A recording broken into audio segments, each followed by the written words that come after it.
Good morning, dear students. Now, in this lecture, we are going to study the last chapter from Botany paper 2nd, Plant Physiology, Physiology of Flowering. So, in this chapter, we are going to study the two important physiological phenomenon. One is the photoperiodism, and the second one is the vernalization. So, these are the two important physiological processes that determines the flowering in plants. So, whether flowering occurs or not, or a switching off from a vegetative phase to the reproductive phase is governed by these two processes referred as photoperiodism and vernalization. So flower is the reproductive structure of angiosperms. Its color, size, shape, fragrance and time of flowering differs from plant to plant. So this is the fact that the color, size, shape, fragrance and time of flowering that has been differ from plant to plant. Flower is the reproductive structure of the angiospermic plants. Some plants flower within a month, for example, Arabidopsis, whereas some requires 3 to 4 months, for example, seasonal herbs, and some flower after 1 or 2 years, for example, annuals. So on the basis of which we say the plants are seasonal plants, annuals, biennials. So those plants which flower after 1 or 2 years, that we call it as annuals and biennials. But some plants like bamboo flowers after 25 to 30 years. Strobilanthes flowers only after 10 to 12 years of duration. The schedule or periodicity of flowering is so definite that it can be predicted. One can say that the annuals flower after 1 year, biennials flower after 2 years. So the schedule or periodicity of flowering is so definite that it can be predicted. Induction of flowering in plants is the most charming and challenging physiological phenomenon. It is partly dependent on the environmental conditions and partly on the endogenous changes at the shoot apex. So it is the one of the important physiological phenomenon where the induction of flowering has been occurred in the plant. So the flowering in the plant is partly depend on the environmental conditions and partly on the endogenous changes, internal changes at the shoot apex. As a result of this, shoot apex forms micro and mega sporophylls instead of vegetative leaf structure. So this is the transition from vegetative phase to the reproductive phase, where the shoot apex, instead of forming vegetative leaf structures, it starts to form micro and megasporophyll, or one can say that it can start to form the flowers. This transition is due to the characteristic changes in the apical meristem. Apical meristem, this is the group of meristematic cell which are present at the apex of the plant. We say apical meristem. So the characteristic changes that has been takes place in the apical meristem that resulted into the formation of flower instead of vegetative leaf structures.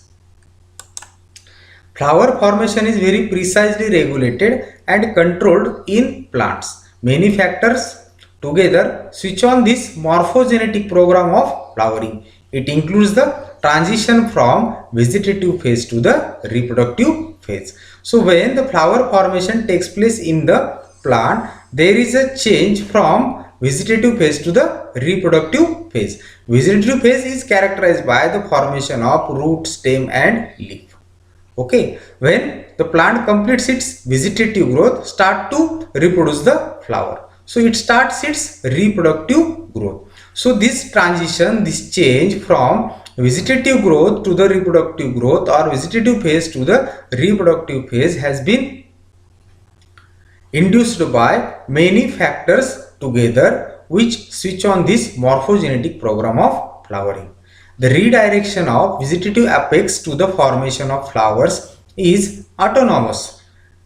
It has been regulated by flowering genes and by some flower stimulus which is known as flowering hormone. So this change or transition or redirection of vegetative phase to the reproductive phase is autonomous and regulated by the flowering genes, and also some flower stimulus which is known as flowering hormone. The whole process of flowering in plants is governed by two main very important environmental factors that we are going to discuss in this chapter.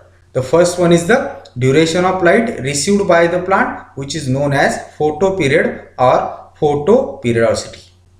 The duration of light received by the plant, which is known as photoperiod or photoperiodicity.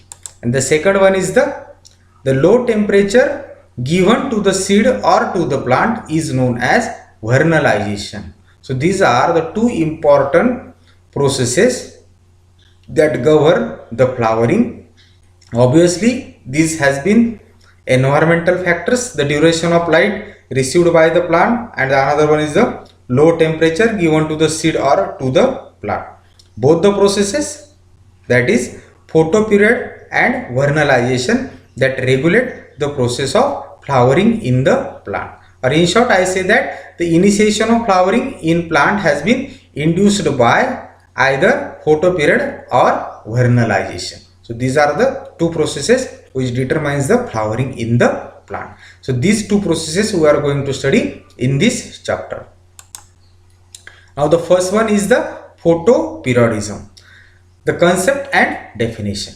So Garner and Allard in 1920 for the first time coined the term photoperiodism. They worked on Maryland mammoth, a mutant variety of tobacco, and explained the various aspects of photoperiodism. So this term photoperiodism has been coined by Garner and Allard in 1920.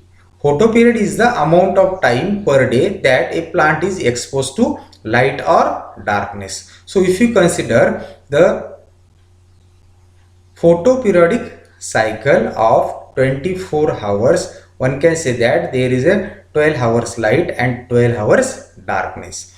So the photoperiod is the amount of time per day out of 24 hours that a plant is exposed to light or darkness. So one can say that if the plant is exposed for 8 hours light and 16 hours darkness. So this is the photoperiod given to the plant, or the photoperiod that has been, the plant has been exposed. Okay. So the photoperiod is the amount of time per day that a plant is exposed to light or darkness.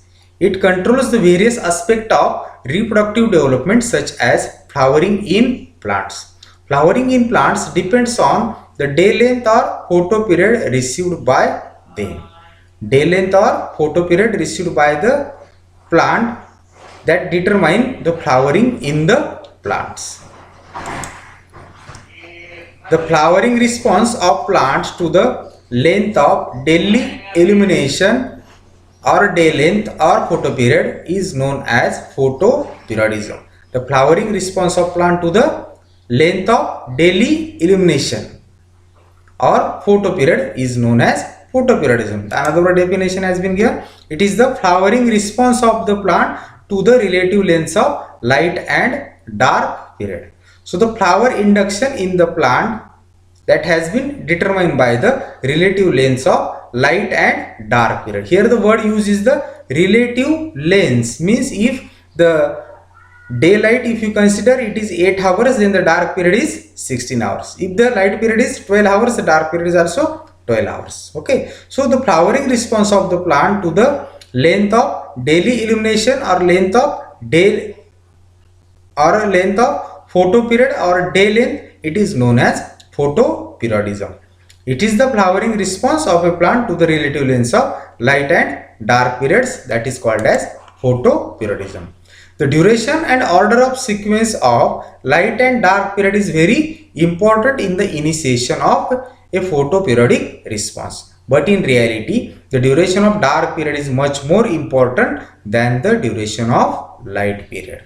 The duration and order of sequence of light and dark period. Suppose if you are providing the duration of 8 hours light and 16 hours darkness. So this light hours, that is 8 hours, and the dark condition for 16 hours. So this is the duration, and the order is, suppose if we give a 8 hours light period and 16 hours darkness, then again 8 hours light period, 16 hours darkness. So this is the order of sequence. So the duration and order of sequence of light and dark period is very important in the initiation of a flowering in the plant. But in reality, the duration of dark period is much more important than the duration of light period. The light intensity and quality are also equally important. It can modify the photoperiodic response of plants. Photoperiodism determines whether the plant will switch to flower formation or not. So this is the one of the important physiological phenomenon which determine the induction of flowering. In other way, we say that photoperiodism determines whether the plant will switch to flower formation or not. The plant is induced to flower formation or not, that has been determined by the photoperiodism. So this transition from vegetative phase to the flowering phase or reproductive phase is decided by the photoperiodism. The precise definition of the photoperiodism that has been given here: effect of day length or duration of light on the initiation of flowering is known as photoperiodism. Effect of day length or duration of light on the initiation of flowering.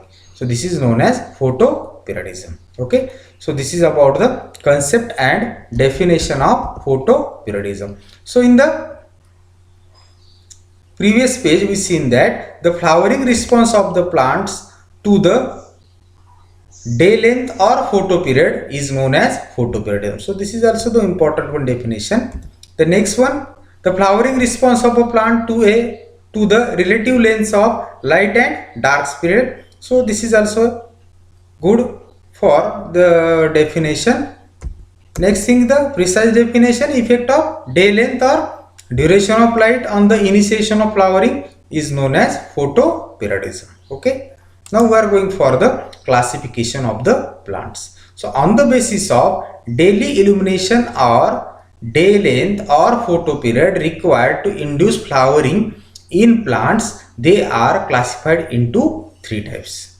These are short day plants or SDPs, long day plants or LDPs, day neutral plants or DNPs. So on the basis of day length or photoperiod required for induction of flowering in plants, the plants has been classified into three types: short day plants, long day plants and day neutral plants. So short day plants require short period of light for induction of flowering. So if we say the short day plants require short period of light, then it requires long period of darkness.